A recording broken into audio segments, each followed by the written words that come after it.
Fala galera, tudo bem com vocês? Sejam bem-vindos a mais um vídeo aqui do nosso canal. E esse vídeo vai ser o segundo vídeo que a gente vai montar nesse layout, sendo gravado dessa forma, né, com esse cenário. O primeiro vídeo que nós fizemos foi o vídeo que eu comentei sobre os valores dos carros que estavam sendo vendidos lá no encontro de Águas de Lindóia, né? Foi um vídeo que eu gostei muito de fazer, achei que ficou uma dinâmica bem legal. E aí eu falei assim, poxa, eu preciso fazer algum outro vídeo nesse estilo, que eu gostei, eu achei legal fazer. Apesar que o alcance do nosso canal é um alcance bem curtinho, né? Bem enxuto, né? Vamos dizer assim. Mas eu achei que a gente poderia fazer mais vídeos nesse sentido.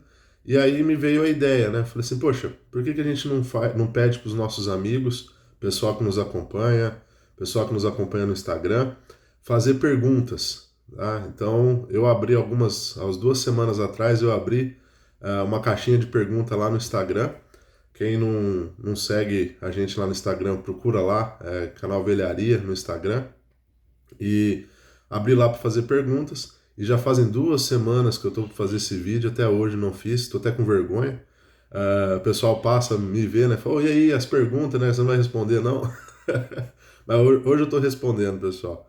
E aí, vários amigos nossos, né, fizeram várias perguntas. Alguns amigos fizeram mais do que uma. Eu agradeço a todos vocês que participaram. Nós tivemos alguns imprevistos durante os meios da semana que dava para me gravar, né? Fiquei doente, uma gripe brava, estou me recuperando dela ainda.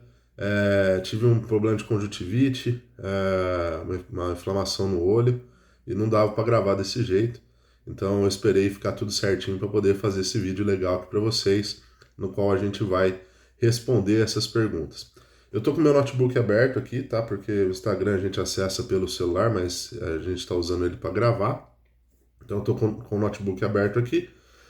E a ideia é olhar as perguntas e responder para vocês a minha opinião sobre o assunto, tá, pessoal? Eu não sou dono da verdade, eu não sei tudo. Inclusive, se eu falar alguma coisa errada, aí vocês colocam no comentário. Com carinho, viu, pessoal? Não precisa de agressão, não, fica tranquilo. Não precisa brigar comigo, não.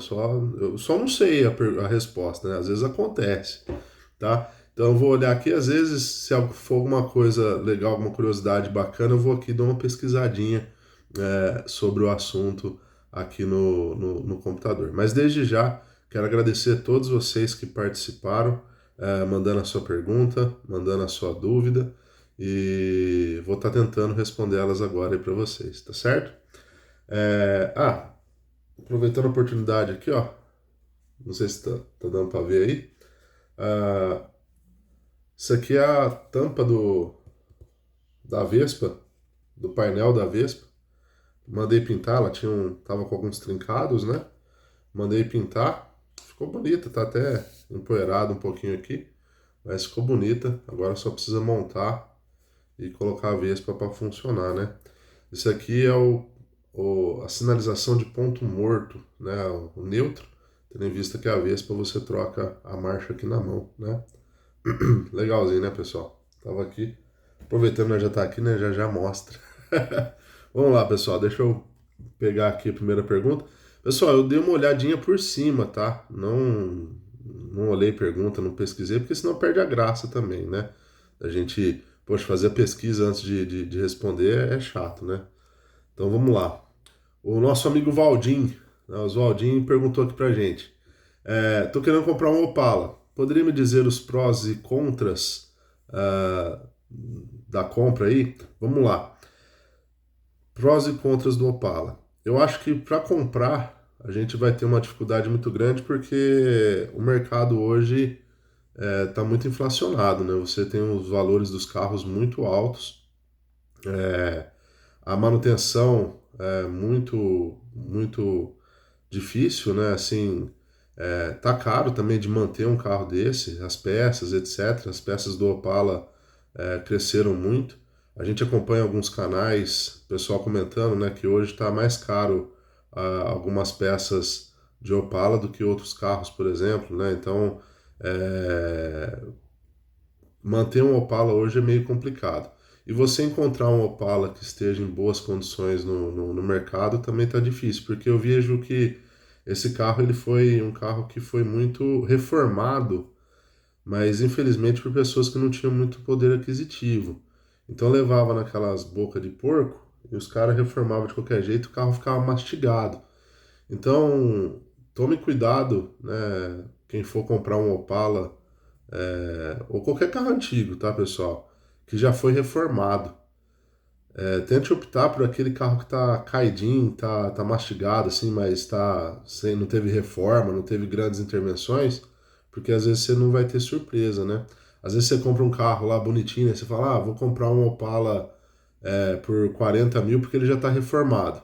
Sei lá, opta por comprar um carro mais barato, que não apresenta reforma, e aí você vai fazendo aos poucos, do que um carro que a reforma foi. A gente não sabe o que está lá por baixo, né? Às vezes você pega umas massas, né? Uns carros pizzaiolo. E aí, cara, é só raiva, né? Só pra gente poder citar, por exemplo, o Opala que meu avô fez, né? O Opala que ficou pra mim com o falecimento do meu avô, é um carro que até certo ponto foi bem feito. E aí eu precisei apertar o funileiro para entregar o carro porque eu nunca ia entregar. Ele começou a fazer umas cagadas, fazer umas coisas erradas lá, uns trem feio que hoje eu sei, ao ver o carro, me incomoda, mas a gente vai usando porque parar para arrumar isso é complicado. Mas tem algumas coisinhas lá, principalmente na parte de baixo, que eu acho que era a última parte que ele ia fazer, né? Tem algumas coisinhas lá que me incomodam até hoje. Então, isso é um ponto muito negativo do Opala. Achar um Opala que esteja com característica legal, de não tenha sido mal reformado, os preços deles estão altos e a manutenção, pelo menos aqui eu estou falando, pessoal, na cidade de Barretos, né? Cidade com 120 mil habitantes, você tem poucos mecânicos, por exemplo, que mexem com esse tipo de carro, né? Então é bem restrito. Os pontos positivos, né? Os pontos positivos relacionados ao Opala cara, é um bom carro antigo para você ter, um carro confortável, um carro legal para você ter, que tem uma história super, super bacana, né? E apesar de ter poucos mecânicos que mexem, dentre os carros antigos, é um carro que a elétrica é super simples, a mecânica é uma mecânica simples. Então, a gente precisa entender, né? Tipo, é difícil achar quem mexe, mas quando começa a mexer é um carro fácil de ser resolvido. É, Comparado, por exemplo, com, sei lá, um Ômega, por exemplo. Um Ômega ele já tem uma parte de elétrica um pouquinho mais complicada, né? Então, diferentemente do Opala, que é muito simples a elétrica do Opala. Esses carros aí da década de 80 são carros que tendem a ter uma elétrica mais simples, por exemplo. De mecânica, é bem simples também. Eu compararia, por exemplo, com um carro, um Maré, por exemplo, a mecânica dele é complicada. Um Peugeot é uma mecânica complicada, né? Então, sei lá, essa é a minha opinião, tá? Vamos lá. Segunda pergunta. Gabriel Mendonça, um grande abraço para o meu amigo Gabriel de Colina. Um grande abraço para o Gabrielzinho aí. Ele perguntou: já ouvi falar sobre placa preta em veículos antigos, mas não sei sobre. O que seria? Vamos lá, né? A placa preta é um item, né, que identifica o carro como sendo um carro de coleção, tá? Então, todo carro com mais de 30 anos de fabricação, que possui 80% de originalidade, ele tem direito a ter ali o certificado de placa preta. A placa preta, ela surgiu ali como sendo um adorno, né, que identificava que o carro era um carro intacto, imaculado, né? Então, quando eu comecei a procurar sobre carro antigo ali nos anos de 2010, 2009, a placa preta ela era um item muito mais sério, tá? E você já vai entender o porquê que eu estou explicando isso. Ou seja, ali nos anos 2005, 2010, quando você queria colocar uma placa preta num carro, vinha um vistoriador de um clube específico daquele carro vir ver se seu carro atendia às exigências para ter a placa preta. Com o passar do tempo, no Brasil, como tudo acontece, a placa preta virou um item de dinheiro, né? Então, se você tem dinheiro para colocar, você coloca. Se a pessoa quer ganhar dinheiro com isso, ela faz e acaba, é, enfim.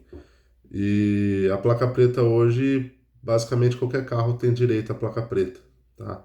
Então, eu lembro que um amigo nosso, o Roberley, ele tinha um Fusca 64, 65. Ele esperou um vistoriador de um clube lá de São Paulo vir ver o Fusca dele. Aí deu até uma briga porque discutiram lá sobre um friso e tal. Ele acabou não ganhando a placa preta. Depois ele precisou ir de novo, fizeram tal, não sei o quê. Isso tudo nos anos 2012, 2010, tá? Hoje em dia você faz a vistoria tudo por celular. é, o carro não precisa estar em boas condições, não precisa ser original, enfim. Então meio que canibalizou, né, a situação, como que eu posso dizer, se tornou algo fútil, né? A placa preta, infelizmente, perdeu toda aquela ideia de carro imaculado, né? Nem todo carro placa preta é um carro muito íntegro, tá? Por exemplo, vou dar um exemplo aqui. Por exemplo, o meu Fusca. O meu Fusca, ele pode receber placa preta, né? É, Porém, eu não acho que deve, né?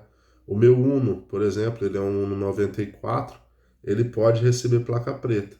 Porém, eu não acho que deve, porque é um carro que não está em condição de ter uma placa preta. O único carro que eu tenho na minha coleção que é placa preta é o Monza, porque é um carro realmente imaculado, é um carro muito bom, 100% original ou 90% original, só alguma coisinha ou outra que não tá ainda, que não é mais original. Mas é um carro que se manteve original, então eu acho legal ter. Então, respondendo a sua pergunta, né, Gabriel? Placa preta é um adorno hoje, né? Um item que identifica os carros que são originais, deveria ser, né? Um item que identifica o carro original de coleção, tá? Na lei, a placa preta ela atribui uma regra que é o seguinte: se na época que o carro foi lançado não tem um item de segurança que hoje é obrigatório, ele não precisa ter. Renan, mas como assim?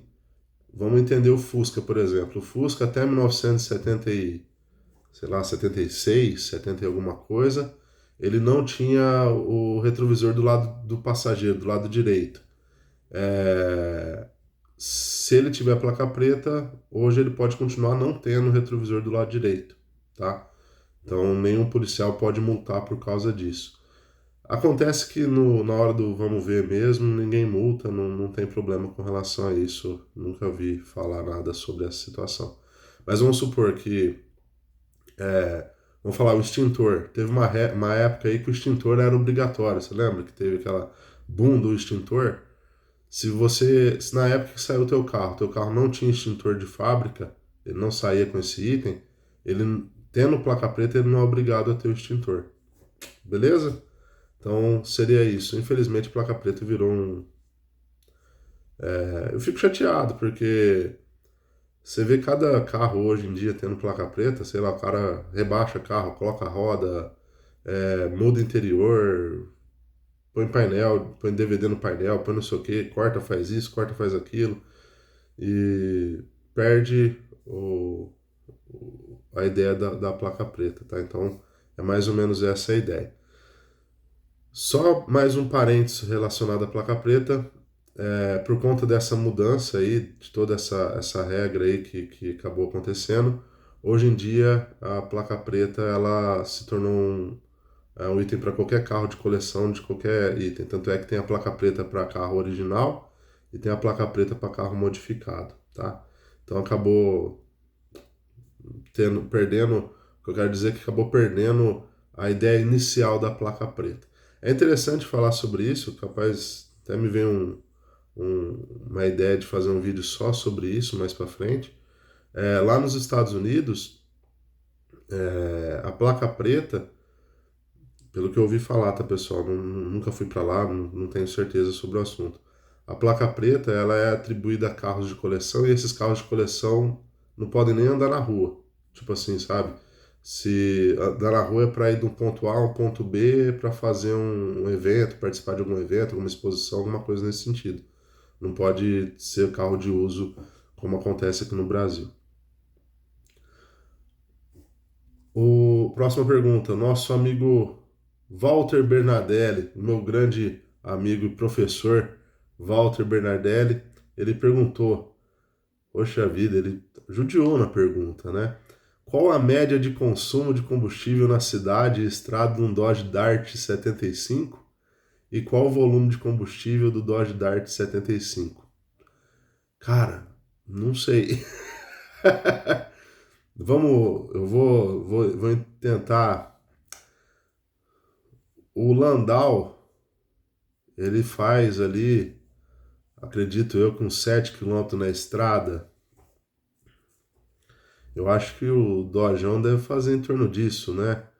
Uns 7 quilômetros na estrada e uns 5 na cidade. 8 na estrada e 5 na cidade, será? E qual o volume de combustível? Eu acho que é uns 80 litros. Vamos pesquisar? Agora eu vou fazer pesquisa, viu, pessoal? Não vou. ah, Capacidade, tanque, combustível, Dodge Dart.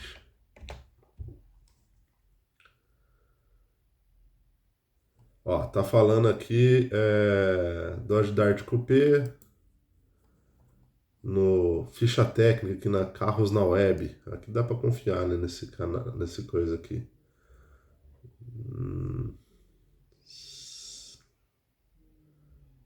Desempenho, consumo, ó. Rapaz, consumo, acertei quase. Tá falando aqui 7 na rodovia e 4 na cidade.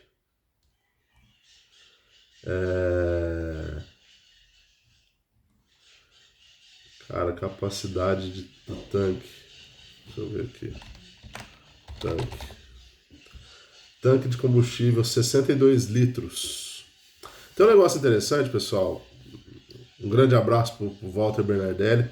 O Walter Bernardelli, ele tem um Dodge Charger RT amarelo, coisa mais linda. E tem um Dodge Dart, inclusive, né? Que eu não sei o nome, eu acho que talvez seja o 75, por isso que ele está perguntando. Eu não sei o ano certinho, mas é um carro espetacular, sem reforma. É um carro, um sobrevivente aí, né? Um survivor. Coisa mais linda o carro, espetacular. Parabéns aí para ele. Então, respondendo aqui, né, de acordo com a internet, 7 na rodovia e 4 na cidade, e capacidade de 62 litros. Pessoal, tem uma questão interessante que os mais antigos vão saber, né? E a gente vai colocando essas curiosidades aí no vídeo. Na década de 80 ali, 70, 80, você... Vou fazer uma conta de padaria aqui, né? 62 litros vezes 7 dá 430 quilômetros. Se ele precisasse ir para Araraquara e voltar no mesmo dia, não teria autonomia para isso. Então, tô falando aqui de Barretos, né? Se de Barretos fosse para Araraquara e retornasse, né? Não teria autonomia. E os postos de combustível fechavam à noite, né? Não tinha isso. Às vezes você não tinha, chegava no posto de combustível, não tinha combustível. Então, algumas pessoas na época optavam por ter carros menores para poder fazer viagem, porque os dojões, não só dojão, mas um Landau, um Opala tal, que tinha a autonomia restrita, você não tinha alcance, né? Você não conseguia fazer viagens muito longas. Então o pessoal optava por ter outro carro. Eu não sei quem que contou uma vez no podcast aí que eu estava acompanhando, que ele tinha um carro, ele tinha um Dodge, né? E aí ele comprou um Corcel para poder viajar, galera. Olha que Que absurdo, né? Então, é mais ou menos essa história aí. Quem é mais antigo pode confirmar. Inclusive, tem uma história que meu avô contava, que ele estava com um Maverick. Era um Maverick? Eu acho que era um Maverick, voltando da praia. Ali na altura de Araraquara, Matão ali, na Washington Luiz, acabou o combustível. E ele teve que dormir meio que no carro, né? Ele, a família inteira, né? Minha mãe, meus tios, minha avó, dormir no carro esperando o posto abrir. Agora eu não sei se foi Matão, se foi Jabuticabal, Araraquara, eu não sei, meu avô não tá mais aqui para contar, mas teve uma situação como essa, que ele ficou sem combustível, teve que esperar de manhã o posto abrir para ele abastecer e tocar a viagem, cara. Olha que eram outros tempos, né? E hoje, o que muda é que o carro tem uma autonomia maior, né? E você tem o celular, você tem mais ferramentas. Mas você vai em cidade pequenininha, né? Cidades menores que os postos de combustível também ficam fechados à noite, tá? Então, respondendo aí a pergunta do nosso grande amigo Walter Bernardelli, de acordo aqui com o site, né? 7,4 km na estrada e na estrada e na cidade, e tanque de combustível para 65, fechei já, 60 e poucos litros de capacidade no tanque. Grande abraço, mestre. A Viviane perguntou: a partir de quantos anos é considerado um carro antigo? Boa pergunta. É considerado carro antigo se a gente for analisar, né, com mais de 30 anos, porque teoricamente é o carro que pode se tornar colecionável. Então, quem tem carro de coleção, que é carro antigo, então é com mais de 30 anos, é um carro antigo. Então, hoje, nós estamos em 2005, os carros 95 já estão se tornando um carro antigo. Mas nós temos ali dentro do meio do antigo mobilismo, a gente tem o que a gente chama de neocolecionável, tá? Que são os carros que estão entre 20 e 30 anos, ou seja, que já não tem mais valorização, são carros que já estão chegando no máximo de desvalorização e ainda não se tornaram carros antigos. Então a gente está pegando ali, estamos falando de Ômega, Vectra, os últimos Monzas, né? Ali os tubarões, os Monza Tubarão, o que mais tem nessa faixa? O Santana, da Volkswagen, né? Os Tempras, Maréas, da Fiat, Elba, Uno, são esses carros aí que estão, os Gols, os GTI, GTS, mas esses o valor já estão lá na casa do chapéu, né? Mas ali os Gol Bolinha, Paraty, Bolinha, esses carros aí estão virando neocolecionáveis hoje, né?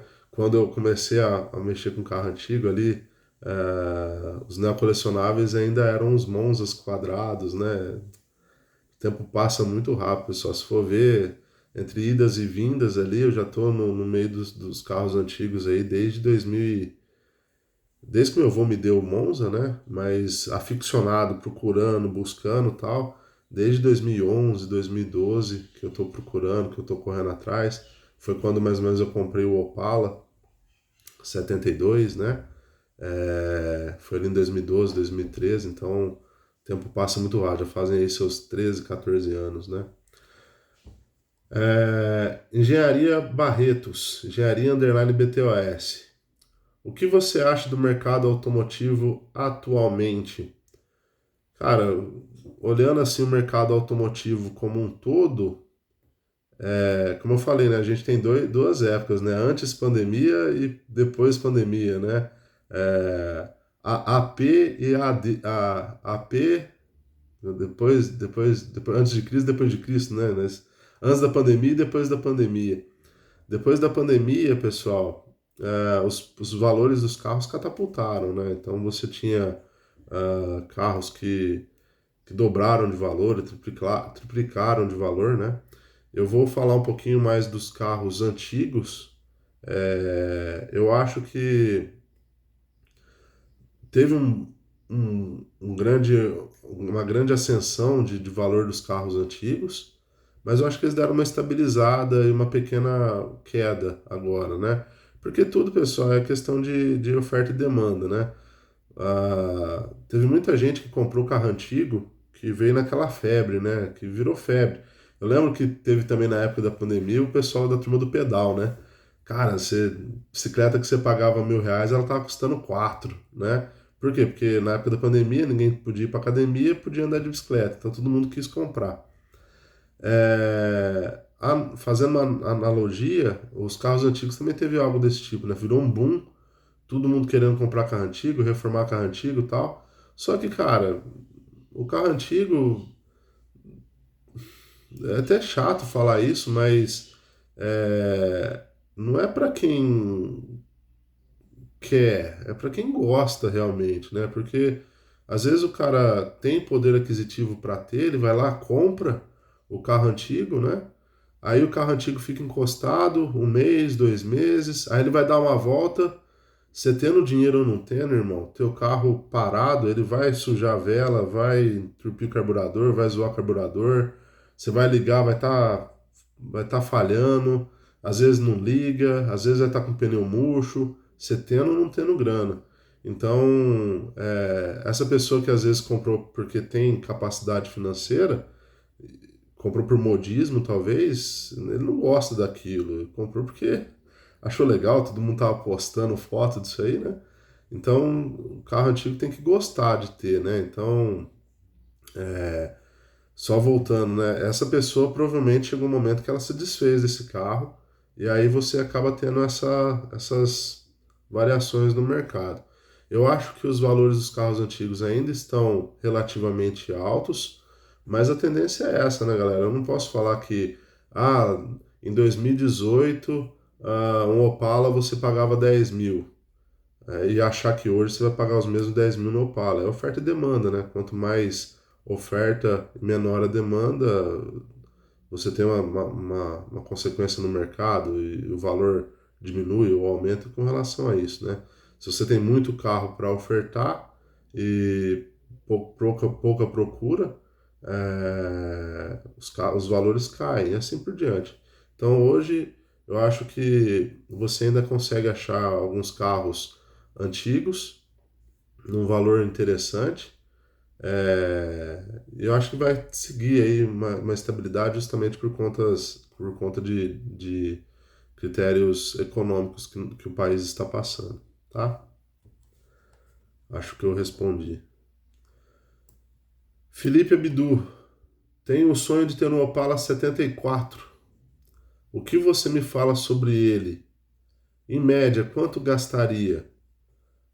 Certo, o Opala 74, ele é a primeira linha do Opala, né, que saiu de 69, foi lançado em 68 no Salão do Automóvel. Primeiro ano de venda foi em 69. Ele é, seguiu a mesma linha, né, sem facelift até 74.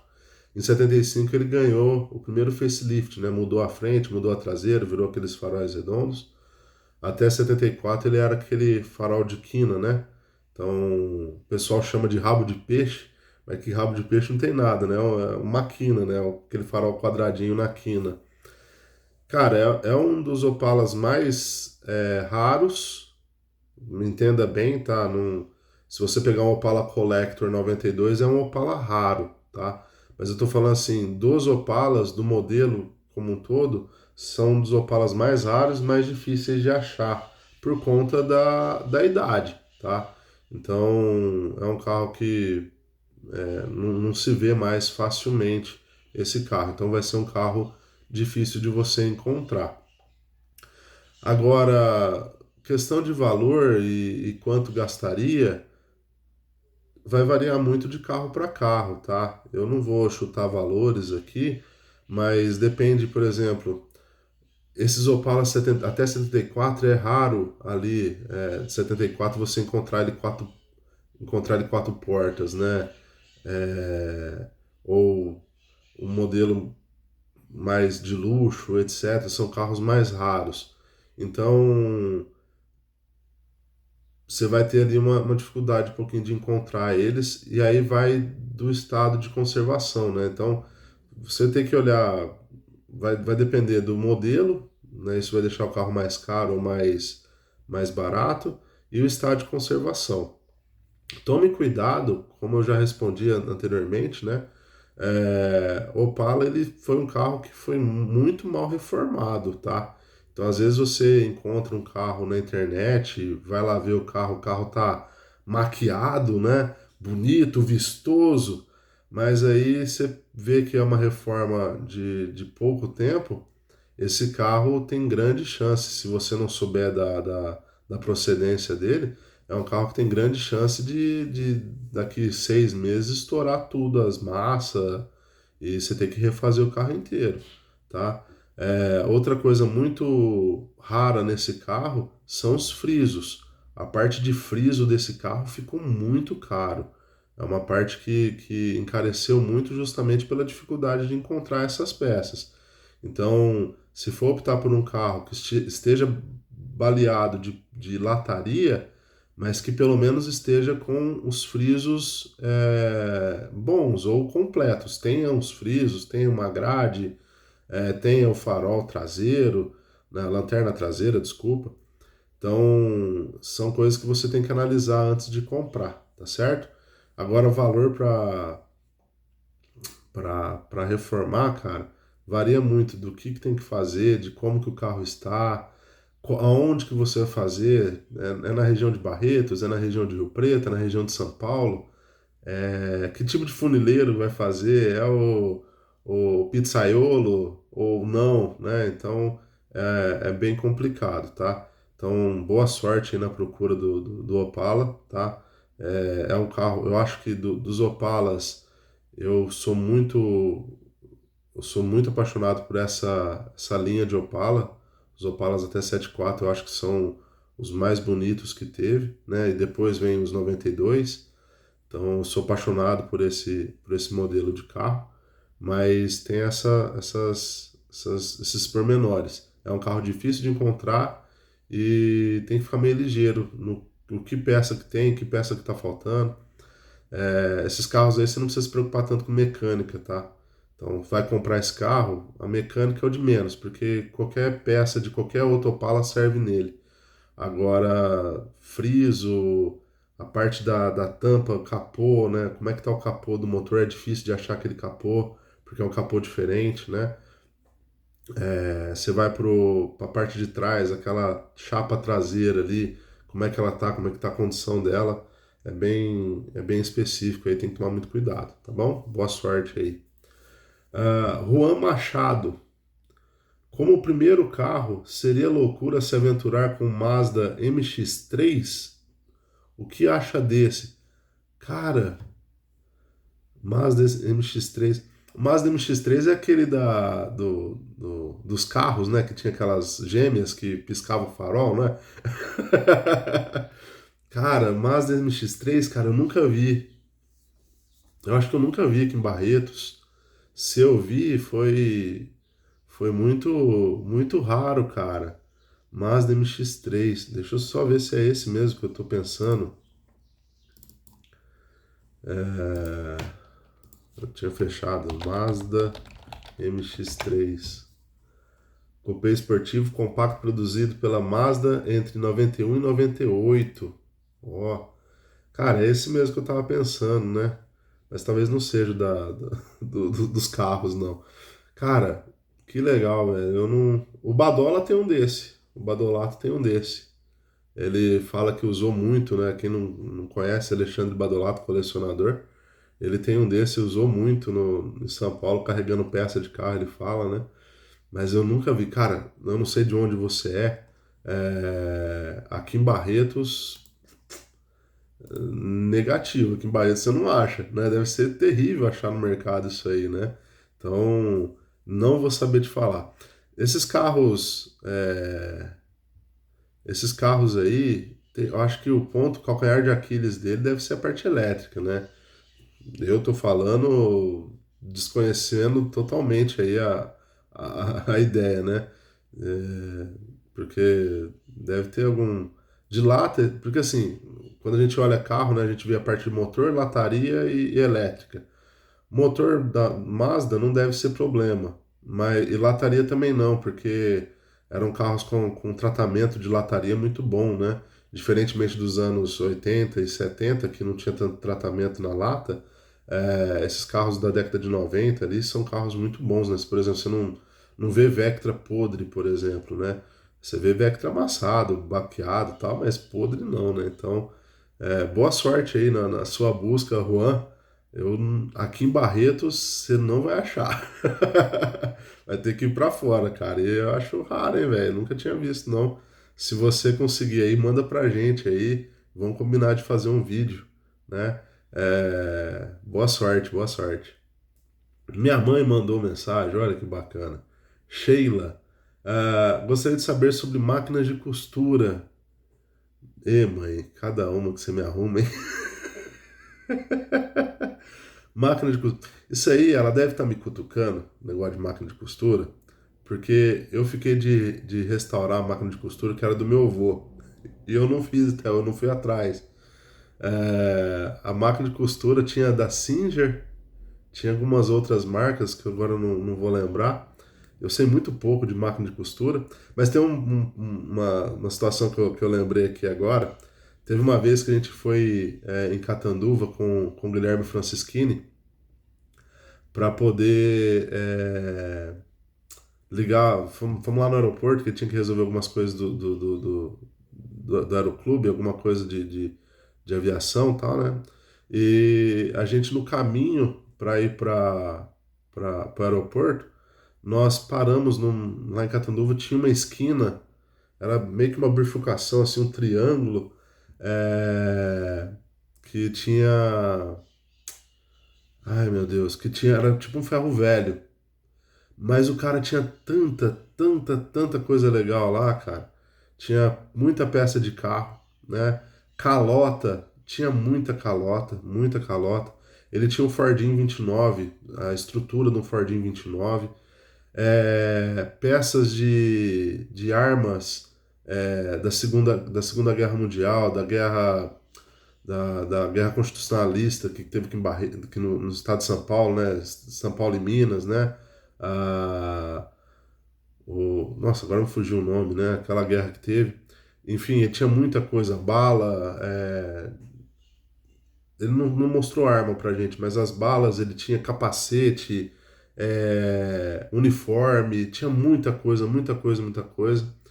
E máquina de costura, máquina de escrever, máquina de costura, ele tinha muita máquina de costura. Tava debaixo de um telhadinho, eu lembro, como se fosse ontem, em cima de uma mesa, assim, mas era perder de vista, assim, um monte de máquina de costura. E o que eu fico, assim, encantado com as máquinas de costura é o desenho que elas tinham, né? Desenho, grafismo, a pintura que era feita, era toda uma arte bonito, aquele negócio que você roda, né, para ela pegar impulso ali, a manivela, né? Tinha algumas que eram desenhadas, raiadas, tal, coisa mais linda. E infelizmente na época ele não vendia nada separado. Olha a ideia do velho, né? Ele estava se desfazendo do local e ele queria, sei lá, 40 mil reais por tudo. Então você tinha que comprar tudo.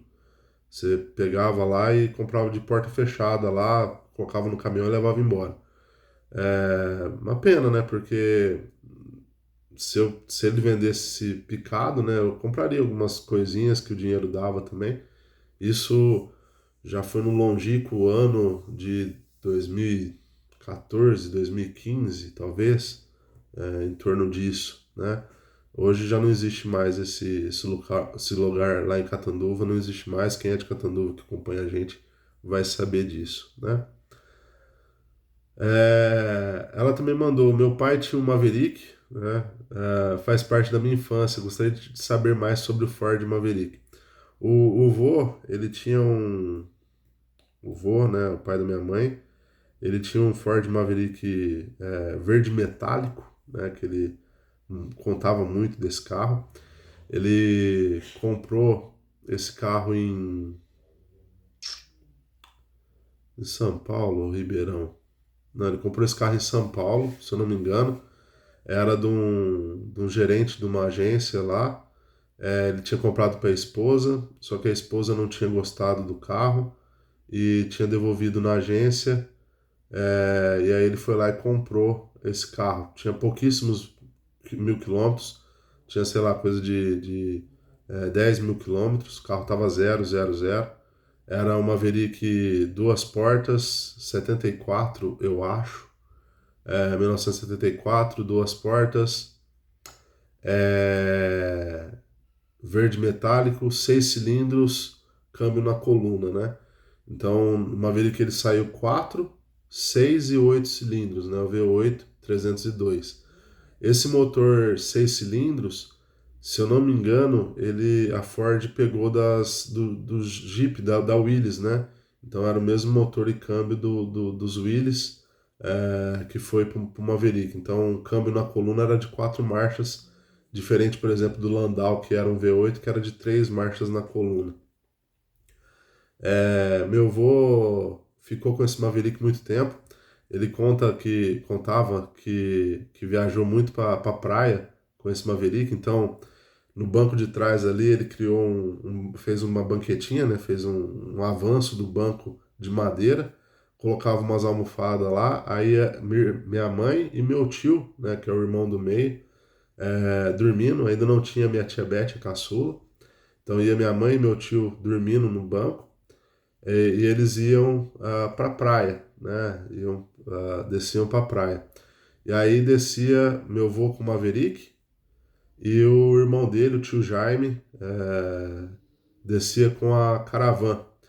E aí meu avô contava, né, que meu tio Jaime corria muito e que ele não conseguia correr com a Caravan do tio Jaime, né?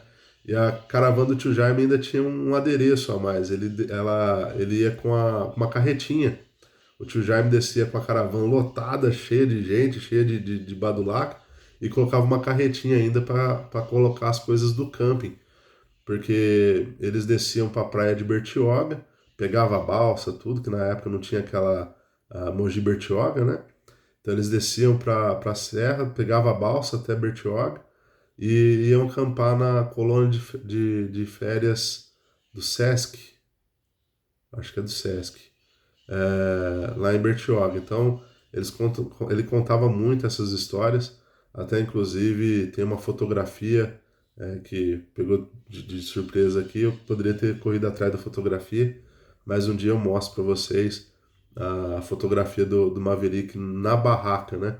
A barraca que meu avô tinha era uma barraca gigantesca, tinha até garagem, né? Tinha quarto, garagem, cozinha, era uma coisa absurda para a época, né? Meu avô tinha esse Maverick. E aí meu avô conta, puto de raiva, né? Até inclusive o primeiro carro que eu fui apaixonado era o Maverick, né? Justamente por influência do meu avô. E meu avô contava com uma raiva, um ódio de si mesmo, que ele vendeu o Maverick para comprar uma Belina. Ele, cara, ficava puto com isso.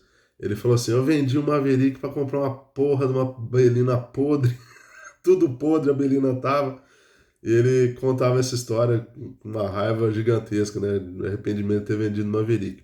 Só que eu me colocando na época, pessoal, a gente teve ali duas crises do petróleo gigantescas, né? Em 73 e em 78, 79, mais ou menos, na qual os carros que eram beberrões, né, não valia nada. Então, você sair de uma Maverick, que era uma puta de uma banheira, para comprar uma Belina, por mais que seja um carro inferior, e hoje a Belina não ganhou preço, é a mesma coisa que você. Vou chutar aqui, em comparação, né? Você vender um Astra, um Astra não, né? Mas sei lá, vamos pegar da Hyundai, vamos imaginar, né? Você vender um Azira e comprar um Creta, né? Ou seja, você vendeu um carro que já estava obsoleto para a época, no caso o Maverick já estava obsoleto, ultrapassado, beberrão, etc. E comprou um carro com pouco tempo de uso, era um carro praticamente novo, a Belina, né? Só que tinha os seus graves e famosos problemas de podridão, né? Então era um carro que apodrecia muito facilmente, certo? Então trouxe aí um pouquinho das curiosidades do Maverick que meu avô teve, né? E que ele vendeu em Ribeirão a troco de uma Belina, que inclusive a minha mãe estava junto, e ela poderá me falar um pouquinho mais dessa história aí, quando meu avô fez essa troca, que ele sempre se arrependeu, sempre ficou puto de raiva com isso, né? Ah, Pedro Topan, manter o meu antigo carburado ou mudar para injeção eletrônica? Cara, manter o meu antigo carburado ou mudar para injeção eletrônica? A injeção eletrônica, ela é uma solução muito interessante, né? Ainda mais com as injeções programáveis e etc, né? Nós temos o nosso amigo Samir, que tem uma Saveiro, que ela era carburada e ele colocou injeção eletrônica. O Adriano, amigo nosso, ele tem um Gol que era carburado, colocou injeção eletrônica. Cara, você resolve muitos problemas que o carburador tem, né? Porém, eu não faria, né? Eu sou mais purista, né? Eu não colocaria a injeção eletrônica num carro carburado. Eu não faria isso. Eu sou daqueles que nasceu carburado, vai permanecer carburado. Nasceu com injeção eletrônica, vai permanecer com injeção eletrônica. Eu não faria essa troca.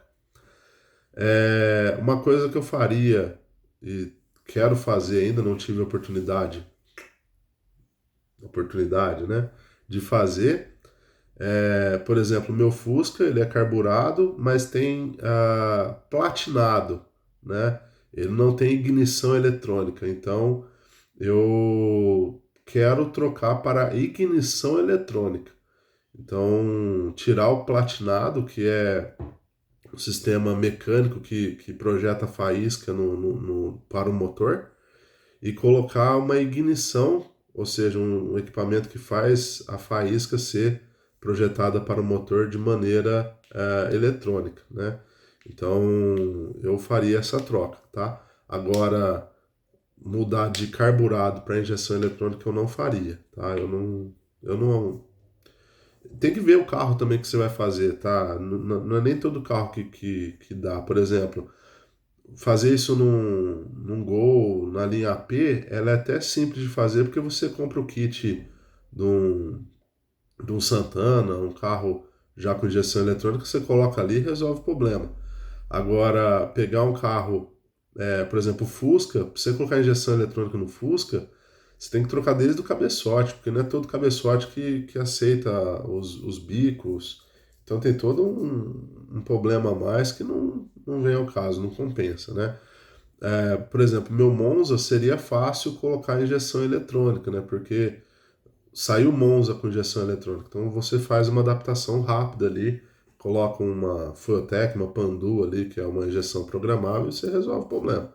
Agora eu não faria porque eu sou mais purista. A troca que eu faria era de ignição, de platinado para ignição eletrônica, certo? Obrigado aí pela pergunta. Nosso amigo Gessé, grande Gessé na atividade. Qual o Fusca mais raro aqui no Brasil? O Fusca mais raro no Brasil, cara, um dos Fuscas que eu acho que é o mais raro aqui no Brasil era o Fusca com teto solar. Eu acho que eu já ouvi falar que ele é um dos Fuscas mais raros no Brasil, justamente porque vendeu muito pouco, né? A Volkswagen ela trouxe essa inovação para o Brasil, né? E aí o brasileiro, sempre zoeiro, né? Não é de hoje, ele foi lá e infelizmente apelidou o carro de Cornovagen, né? Porque a gaiada ficava para fora, né? Você tinha ali o teto solar que permitia colocar os adereços, os adornos para fora. E aí ele foi apelidado de Cornovagen.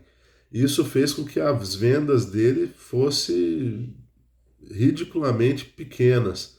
E era um puta de um produto legal que tinha, né? Então a Volkswagen ela se preocupou em trazer essa tecnologia, esse modelo do carro lá de fora para o Brasil, né?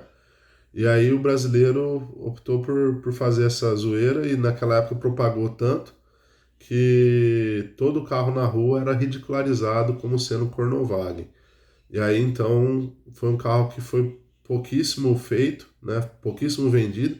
E tem um item interessante: os que tinham, o pessoal ia lá e soldava uma chapa, fechava, fazia pintura de novo e trocava. Então, como isso não tem nenhuma caracterização, por exemplo, não tem nenhum número no chassi que mostrava que esse carro era originalmente um carro, um Fusca com teto solar, muitos Fuscas você acabou sendo prensado, moído, jogado fora, né? Por pessoas que nem você, que trabalha em ferro velho, é, sem saber que era um carro como esse. Então, os poucos que ainda existem são os carros que realmente permaneceram com o teto solar da época que foi fabricado até hoje. Renan, quando foi fabricado? Não sei, não sei. É, vamos ver. Ah,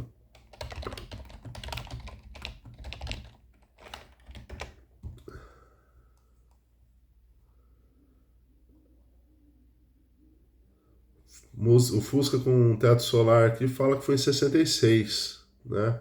Então, não vou fazer uma pesquisa muito aprofundada aqui, pessoal, mas em torno de 1966 saiu o Fusca com teto solar e infelizmente teve essa baixa aceitação no mercado. Então eu acho que esse é o Fusca mais raro.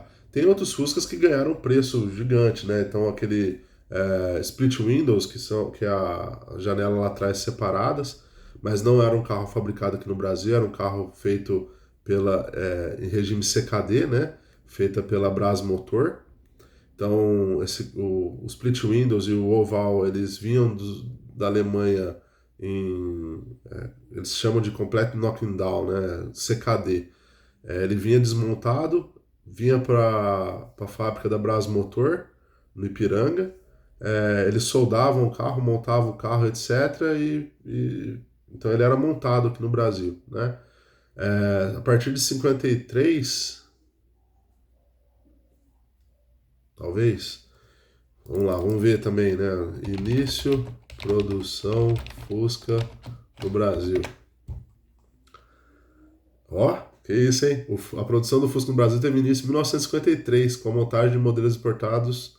ah, Ó, não, então vamos lá, ó. A produção do Fusca no Brasil teve início em 53, com a montagem de modelos importados no galpão no bairro do Ipiranga, em São Paulo, utilizando o sistema CKD.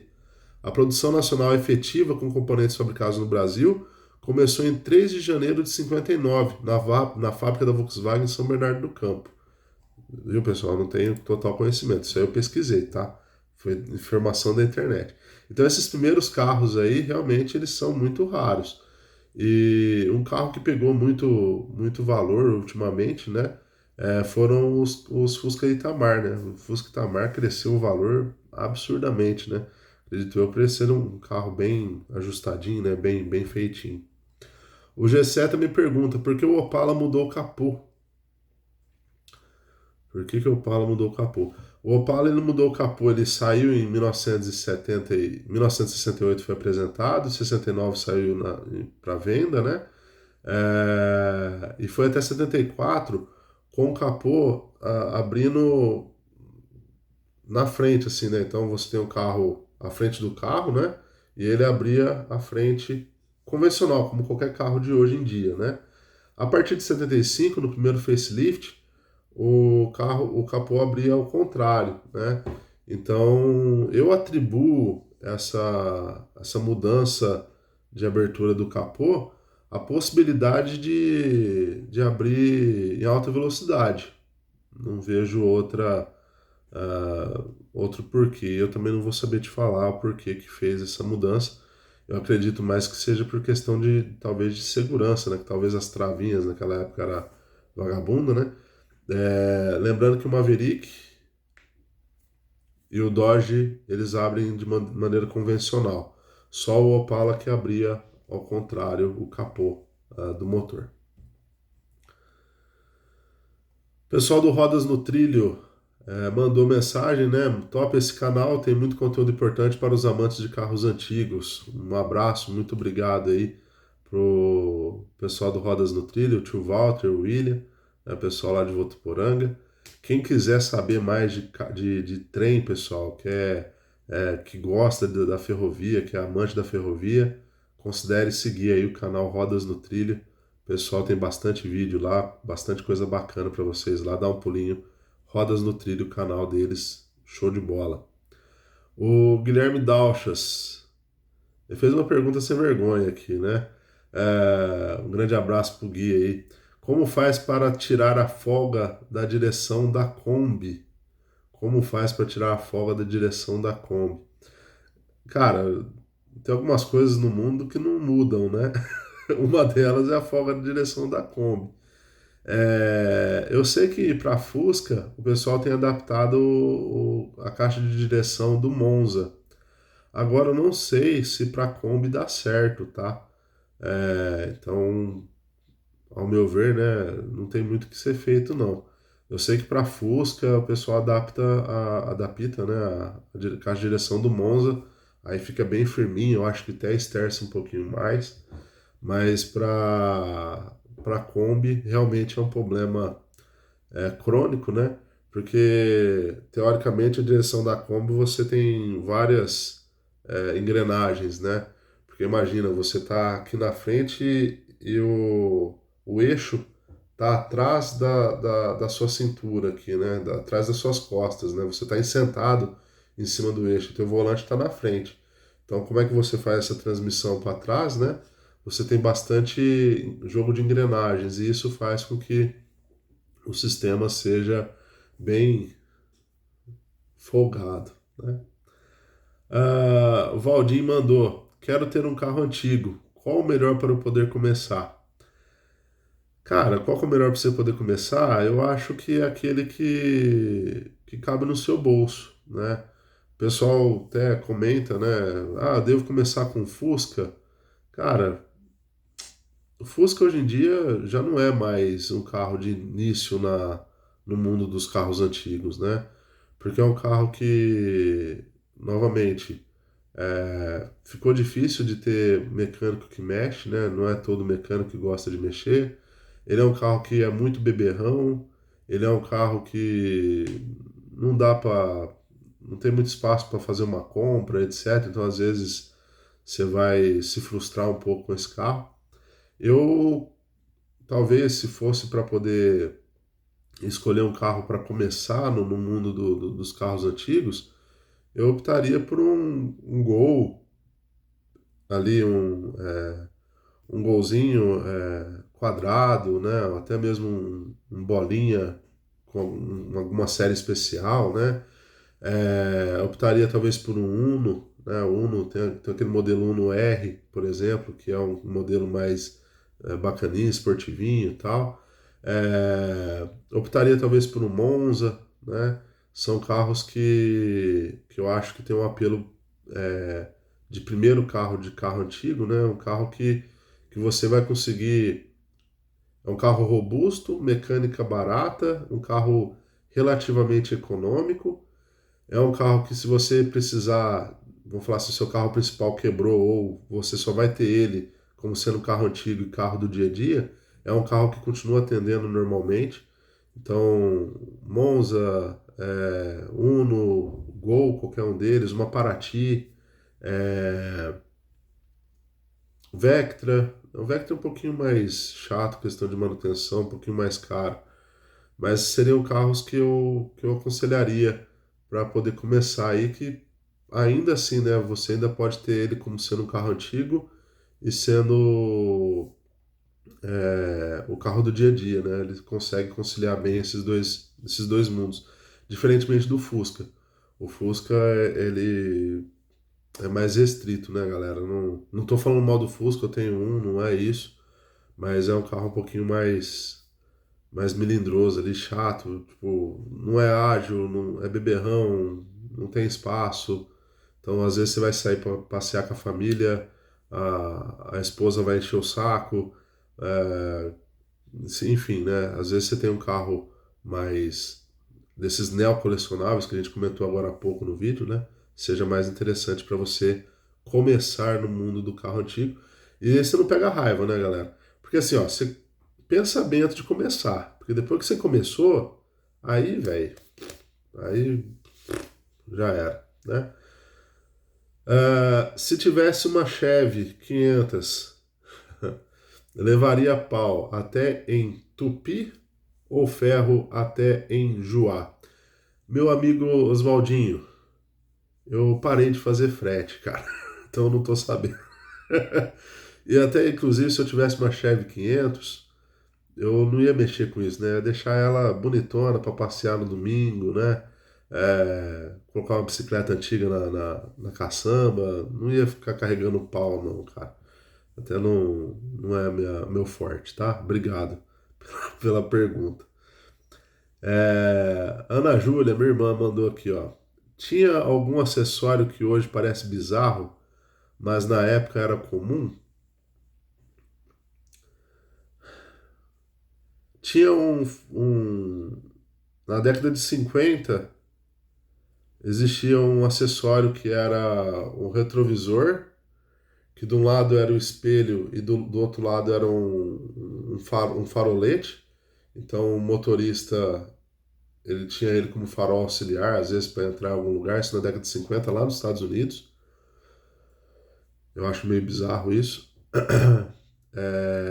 Você tinha no Fusca.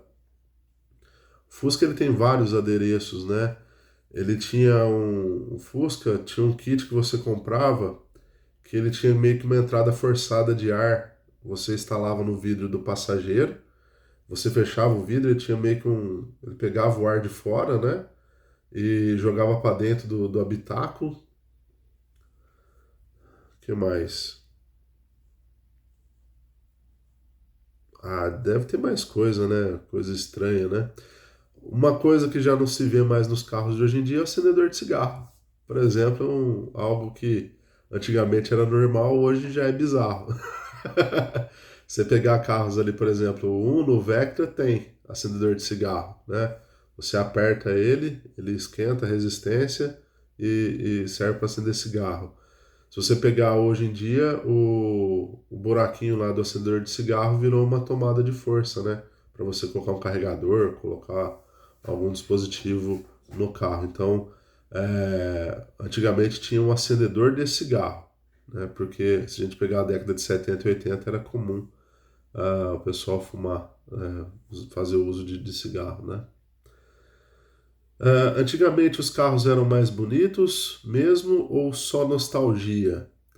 Boa pergunta, minha. Cara, parando para analisar, né?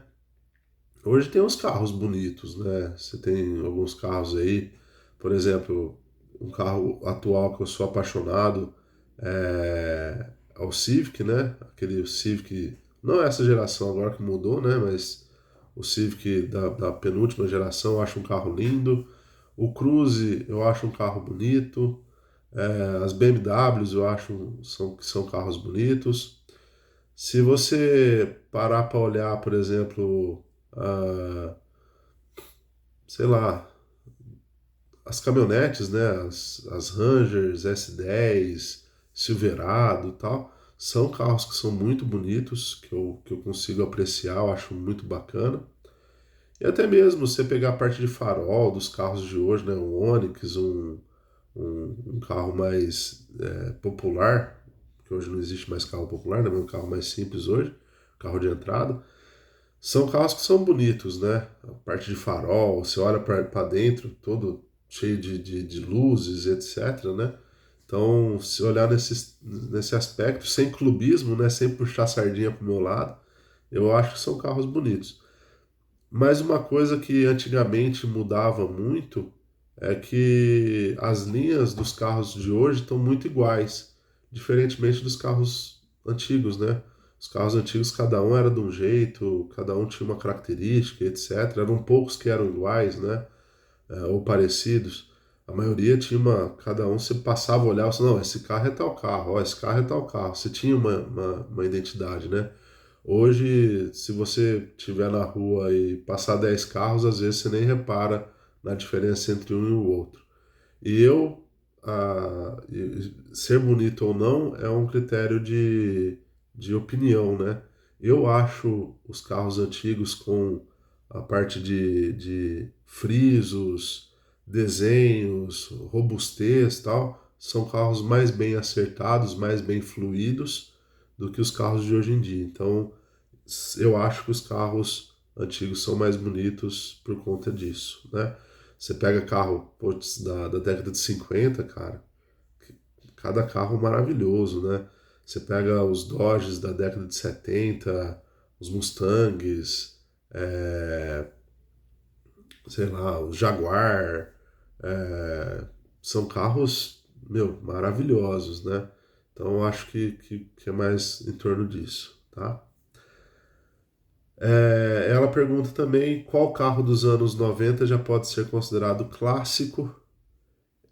Os carros da década de 90, né, se a gente pegar de 95 para trás, já são carros antigos. Então, todos os carros ali antes dos anos 95 são carros antigos já. E de 95 até 2005 são carros que nós chamamos de neocolecionáveis. E aí eu tenho um parênteses aí. Eu acho que carro neocolecionável, né, o pessoal pega de 20 a 30 anos, que nem eu já comentei aqui no vídeo. Mas eu não vejo carro que todos os carros de 2000 para frente sejam neocolecionáveis. Existe uma quantidade pequena ali que eu colocaria como neocolecionável, não é todos não. Talvez algum Gol que saiu, um Ômega, um Astra, por exemplo, não são todos, né? Eu não consigo ver o Clio, aquele Clio 2000 e pouco, carro que eu não vejo beleza nenhuma nele, sendo um carro de coleção. Um Celta, eu não vejo como sendo um carro de coleção. Enfim, eu não estou aqui para julgar, né? Mas carros dos anos 90, que nem a Ana Júlia coloca aí, acho que de 92, 91, né? Já são carros que são considerados clássicos ali, tá? É, ela pergunta qual, né? Então acho que os Vectras, os Monzas, Vectra, Monza, Santana, os Gols, seja ele quadrado ou Gol bola, os Fiat Uno, que mais nós temos? Tem um negócio interessante na década de 90 que foi uma abertura de mercado, né? Então você teve uma abertura de mercado importado aqui para o Brasil gigantesca, né? Então tem muito carro importado na década de 90. Então todos esses carros aí que são importados da década de 90 eu considero também sendo carros colecionáveis, carros clássicos, né? E a Ford, talvez a Ford Ranger é um carro que ficou ali, um Taurus, que já é um carro importado. A da década de 90 a Ford não tem tanto representante, né? Eu não vejo muito representante da Ford na década de 90. Porque ela tinha o quê? Tinha o Fiesta, tinha o Ka, o Versalhes, Mondeo, que são carros que não pegaram muito cunho clássico, né? Aí ficou mais com a Chevrolet, com os Vectras, com os Astras, né? Que ali em 98 já tinha Astra já. Então tem algumas coisinhas legais aí, tá? Tá acabando, pessoal. Tá acabando, já tá na reta final aí. Nosso amigo Luiz Henrique, Luizão, qual o melhor carro para comprar? Um 0 km e um trem velho. Ei, Luiz. O Luiz ele é um cara que não é muito voltado para o carro antigo. Ele gosta muito de carro, ele é apaixonado por carro, mas ele não gosta de carro antigo. Vamos lá, carro 0 km. Vou colocar aqui um carro 0 km que eu teria, né? Se fosse para escolher um carro 0 km, dentro não vou falar aqui uma Ferrari, né? BMW, não, vou colocar um carro que eu teria para uso no dia a dia. Eu acho um carro. Olha, vocês me pegam com essas perguntas, né? Um carro 0 km que eu teria hoje, precisa responder de cabeça assim rapidão. Putz, cara. Hum, nada. Sei lá, cara, um Onix. Eu teria um Onix. Um Onix 3 cilindros, correia banhada a óleo. Ah, não, né? Carro da Fiat que eu teria também não. Carro da Ford, eu nem sei que carro que a Ford tem para vender. Chevrolet, Volkswagen, um Polo, não, não. Cara, você me pegou, hein, velho? Essa pergunta aí, absurda, hein, velho? Um carro 0 km hoje, um, eu tô para falar um Cruze, mas eu acho que Chevrolet Cruze não existe mais. Tem Chevrolet Cruze 2025? Não sei se tem. O Chevrolet Cruze eu compraria. Vou colocar aqui, vocês colocam no comentário se eu tô certo. Compraria um Chevrolet Cruze. Agora, um carro antigo para ter, olha, mas isso é muito mais fácil essa pergunta. Um carro antigo para ter, eu teria um Maverick, um Dodge, só que são carros muito caros, né? Não, não, vai um carro mais baratinho. Eu compraria um Ômega 4.1, um CD, né? Bem bonito, do Beto lá de Bebedouro. O Beto de Bebedouro, amigo nosso, está vendendo um. Tá impecável. Eu teria aquele carro, né? 50 mil reais. Eu prefiro 50 mil vezes comprar um Ômega impecável como o dele, por 50 mil. Não sei nem se ele já vendeu. Do que um Cruze, um Onix zero, né? Por 70, sei lá quanto tá. Vou pesquisar aqui, eu não vou fugir da pesquisa não, pessoal. Quanto que tá um Onix zero? Onix 0 km. Ai meu Deus, não apareceu aqui. Onix 2025, 106 mil reais. Não sei nem se é verdade, né? Se é esse o preço mesmo. A partir de 94.900.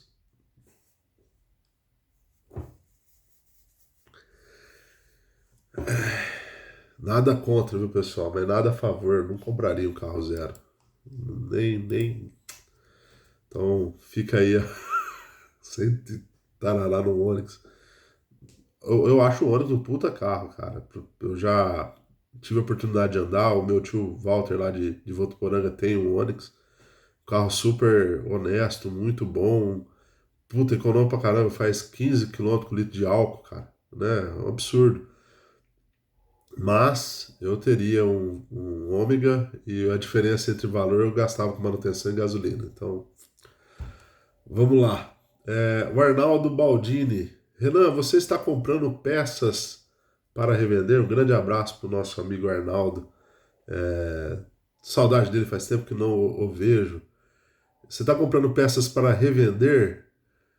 Eu deveria vender muitas peças que eu tenho aqui, Arnaldo, mas eu tenho um problema de apego. Eu deveria vender peça, deveria vender carro, moto. Eu tinha que fazer um limpa nas minhas coisas. Só que antes disso eu preciso fazer um tratamento psicológico para conseguir fazer, né? Então, se eu estou comprando peça para revender, não estou. Deveria vender as que eu tenho, mas eu não consigo. Então fica tudo. Que eu acho uma boa, viu, cara? Sei lá, achar um ferro velho aí. Tem um amigo nosso de Rio Preto. Ele filmou, fez um vídeo no ferro velho em Araraquara, se eu não me engano. Um monte de Fusca, Fiat 147, Opala, Caravan e os caramba lá e tal. E muita peça de acabamento, algumas peças de acabamento, friso e tal. Seria uma boa se eu tivesse grana, passar nesses lugares, fazer um garimpo, né? E vender, né? Mas me falta din-din, falta tempo, né? Porque, quem não sabe, ferro velho, para nós antigomobilistas, é um verdadeiro shopping center. Alex Cândido, o que acha do Maréia? Realmente é uma bomba? Cara, essa pergunta para finalizar o vídeo ficou espetacular, hein? O que eu acho do Maréia? Realmente é uma bomba? Cara, o Maréia, ele foi um carro muito injustiçado, né? Porque ele é um carro, uma tecnologia embarcada muito grande para a época. Ele é um carro que não tinha mão de obra que desse conta de dar manutenção nele na época que ele foi lançado, então já ouvi rumores que até os próprios concessionários de algumas cidades não tinham capacitação suficiente para arrumar o Maré. Imagina, a Fiat ela começou a vender o Maré e certas revendas, ou sei lá, você pega uma revenda em uma cidadezinha, né, de 50 mil habitantes. Às vezes os funcionários dessa revenda, dessa Fiat, dessa concessionária Fiat, não tinham conhecimento da manutenção. E aí, às vezes, fazia coisas erradas no carro. Então, eu acho que faltou muito capacitação, né? E o Maré não estava acostumado com um problema que tem aqui no Brasil chamado brasileiro. Então, essa eu acho que foi o grande problema, né? Porque o brasileiro, eu vejo que o primeiro cara que comprou Maré, ele fazia lá as manutenções, tal, usava o carro durante um ano, tal. Era uma pessoa que tinha um poder aquisitivo maior, porque era um dos carros mais caros que tinha no mercado. Ele competia com o Vectra, o Mondeo e o Passat, se eu não me engano, da Volkswagen. E aí você tinha um cara que tinha um poder mais aquisitivo, ele ficava ali com o carro um ano, 2 anos e vendia. Ou seja, não dava tempo do carro dar problema. O problema é quando o segundo comprador comprava o carro, né? A segunda mão que passava pelo carro. Essa pessoa já pegava o carro já mais desvalorizado, não tinha tanto poder aquisitivo. Em vez de continuar levando a concessionária, que talvez daria um pouquinho mais de suporte, resolvia levar pro Tião da esquina, né? Alguns Tião mecânico era bom, outros só fazia meleca. E aí você pega o carro como tendo, levando toda a culpa de uma situação que não era tanto problema dele. Agora, uma verdade tem que ser dita, é que o Maré ele foi fabricado na Fiat europeia. Era um carro para clima europeu. E aí você vem e traz esse carro sem nenhuma melhoria para o mercado brasileiro, é, onde você tem congestionamentos, engarrafamentos, temperatura muito mais alta do que lá na Europa, e aí o carro realmente não aguenta, né? E aí ele começa a dar problema de arrefecimento, esquentava muito, dava problema de troca de óleo, alguns problemas elétricos e etc., que acabavam realmente atrapalhando o carro. Então eu acho que o grande problema do Maré é que ele foi um carro muito tecnológico para uma época, que aqui no Brasil não estava preparado para isso, e ele não sofreu uma tropicalização, né? Ele não se tornou um carro tropical. Tem vários carros que são idealizados lá na Europa que quando vem para o Brasil eles passam por uma tropicalização, né? Ou seja, fazem-se testes de temperatura, arrefecimento, desempenho, consumo por combustível daqui. E o Maré não teve isso, a Fiat não teve esse cuidado. E aí você pega óleos da época aqui que era um lixo. É, clima quentíssimo, combustível daqui que era e ainda é um lixo. Não tem como dar certo, né? Então, realmente é um carro que sofreu e foi muito injustiçado. É um puta de um carro da hora demais, mas infelizmente é um carro que sofreu muito na mão do brasileiro. certo? Pessoal, já estamos aí com 1 hora e 16 minutos de vídeo. Falei demais, né? Quero agradecer a todos que ficaram até aqui, espero que tenham gostado. Agradeço a todos vocês, amigos e colegas aí que mandaram mensagem. Gostei bastante de fazer esse vídeo, eu acho que fica um bate-papo bem legal aí. Tem alguns critérios aqui que eu acho que eu até vou pegar como tema de próximos vídeos, vou fazer também, porque apesar do canal não ter um alcance muito grande, eu acho que eu gosto de fazer esse vídeo dessa maneira e fica bem legal aí para vocês, beleza? Quero agradecer a todos vocês que permaneceram até aqui, espero que tenham gostado. Deixa o seu comentário aí, dá um alô aí pra gente, passa pros amigos e tamo junto. Muito obrigado pela atenção de todos vocês, um grande abraço e até o próximo vídeo. Valeu!